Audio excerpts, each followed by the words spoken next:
গেছে, এবার তুলে নেব। ওই তেলে দুটো শুকনো লঙ্কা, একটা তেজপাতা আর জিরে, আলুগুলো দেবো। ভালো করে আলুটা এবারে ভেজে নেব,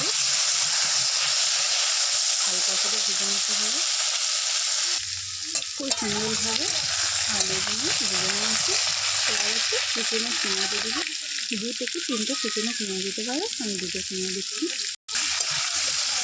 স্বাদ মতো নুন, এবারে আদা রসুনের পেস্টটা দিয়ে দেবো, হলুদ গুঁড়ো পরিমাণ মতো, লঙ্কার গুঁড়ো পরিমাণ মতো, ভালো করে কষানো হয়ে গেছে।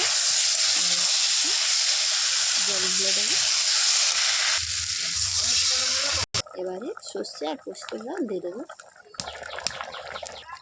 ভালো করে ফোটানো হয়ে গেছে, তরকারিটা হয়ে গেছে। এবারে মাছটা দিয়ে দেবো।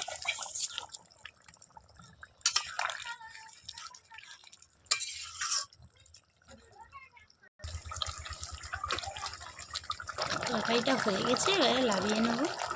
দেখো আমার পোড়া ভাপা হয়ে গেছে, খুব সুন্দরভাবে হয়েছে।